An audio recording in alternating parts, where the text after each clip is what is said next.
How's it going, guys? Caden here with Stellar Survival. We're back with another video. Today, we are actually going to be doing a viewer requested video on how to make an improvised water filtration system.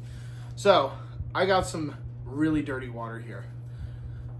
We got stuff floating in it, everything covered in dirt. You're not going to always have access to clean water, and obviously water is one of the most important things in any survival scenario. So today I'm going to show you our method to make an improvised water filtration system. So first off, this is all stuff that you can find in your backyard. Obviously, things like plastic jugs, dirt, sand, rocks, all that kind of stuff is obviously something that is very, very accessible to you. Step one, I'm going to take the cap off of the 2-liter bottle. And what we're going to have to do here is, we're going to basically think of the 2-liter bottle, it's going to be upside down, okay? So the cap is going to be the very end. And what we're going to do is I'm going to take actually one of my sewing needles. I'm going to just heat it up a little bit, okay?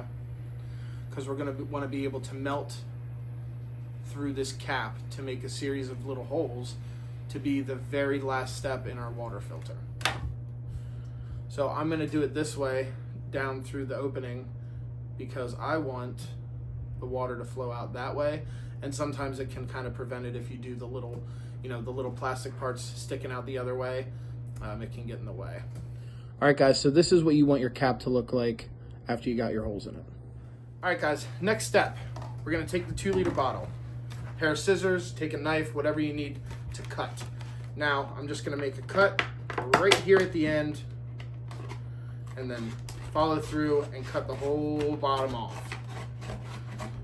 And it don't gotta be pretty, guys. As rough as you want it to be, like I said, you can use a knife, whatever. That's all we're looking for right there. Take this, go ahead and just pop it to the side. You don't need that anymore. So, now take your cap that you put your holes in. Screw the bottom back on. Get it on there nice and tight. You don't want it to leak. Okay, so first thing I'm going to put into our improvised water filter here is cotton pads. So basically what we're working towards, guys, is making layers and layers of things that will help filter your water. So obviously cotton swabs all the way at the bottom. That is going to be the last line of getting all those little tiny, tiny, tiny little things out of your water. All the little specks of dirt, all that good stuff. Get them nice and crammed down in there. And honestly, the more, the better. It doesn't hurt to put too many because it's just helping to filter your water. Now, I'm actually going to take a mason jar here and just go ahead and start by setting this here. All right, that's what we're going to do. I went out and just got some sand. We do have some sand in the backyard, but we have chickens. So our chickens already like tearing up our yard, so I figured I'd leave what we have out there. All right, so now I'm gonna take some of this sand and pour a good amount in here. All right, guys, about there should be good. All right, so we got the sand in. Next step, rocks. So I'm going to take various sizes of rocks, right? I just got this little pack. Again, to pour into the top of here. Now, the rocks in here are various sizes. We have little tiny pebbles and slightly bigger ones. Obviously, nothing huge. You're not going for boulders in this thing. So we're going to pour these in here on top.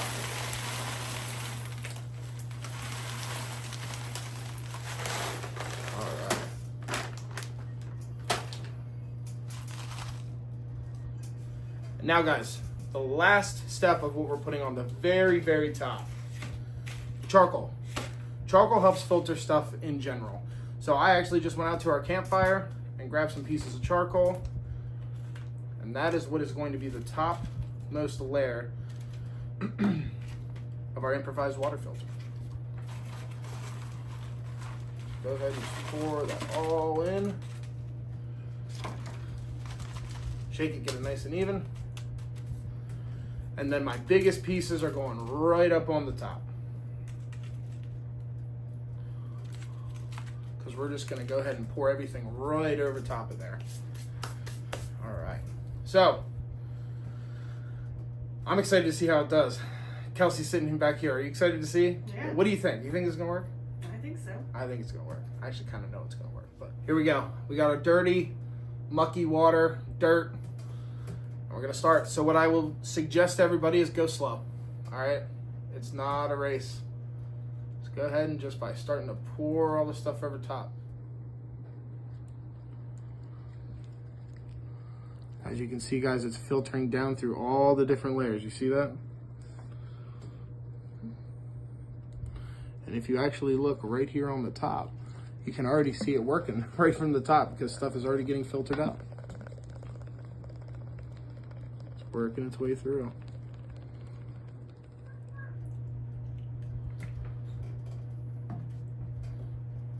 All right, guys, now we wait. All right, there we go. Here, come here. As you can see, it's starting to filter, and just look how clear that water is already. Isn't that awesome? So this is actually kind of my own method that I've I've learned from seeing other people do it. Similar things, and obviously there's a ton of other stuff you could do. Part of what I would have done, I honestly just forgot to throw it in the video, is, and it's one of the reasons I always carry a bandana. That is one of my EDC everyday carry items because this would have been a good layer to help catch stuff in it as well. So there we go, guys. We're getting clean water. And obviously it takes a minute. You know, if you can zoom in right here, honey. The water's slowly working its way through all these layers of things. And starting from the top with the charcoal, that is what catches the big stuff and helps filter. And then it goes down to the smaller layer of charcoal, to the rocks, which is catching more and more, to our sand, then all the way at the bottom to our cotton swabs. It's crystal clear. It is, yeah. While this looks crystal clear, it's not completely safe to drink yet, and here's why. You never know what kind of animals have come in contact with this, humans, any kind of stuff like that, any sort of germs that are in your water, obviously microscopic, because it is crystal clear from what we had. We turned water that looked like this into that, guys. So that's pretty cool, but you still have one more step. So, one of two things is what you need to do. Aquatabs. This is a water purification tablet. Basically all you need to do, and you can get these anywhere. You can get them at Walmart, Amazon, everything. You find them all over the place. You put these in your water and you wait a certain amount of time, and then your water's safe to drink. It kills all the parasites, all that good stuff. The other method that you could use would be to boil the water. Now, all you need is a rolling boil for 1 minute to render the water safe and kill all those parasites and little germs that you can't see in the water. Although, if you're at a higher altitude, okay, you're going to need to boil it for at least 3 minutes. I think it's above, 5,000 feet? Above 5,000 feet, you need to boil it for 3 minutes, again, at a rolling boil, and then that takes all those parasites and all that stuff out of your water.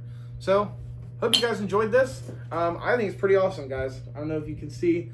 Remember there, we have a close-up shot here early in the video, but this water is coming out crystal clear from that junk that we were pouring into it. So that is our Stettler Survival improvised water filtration system, guys.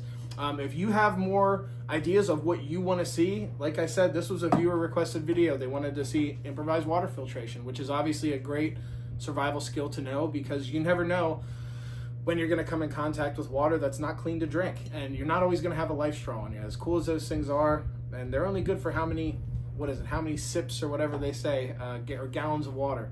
So, Stettler Survival water filtration system, guys. But until next time, stay prepared, stay alive. We'll see you then.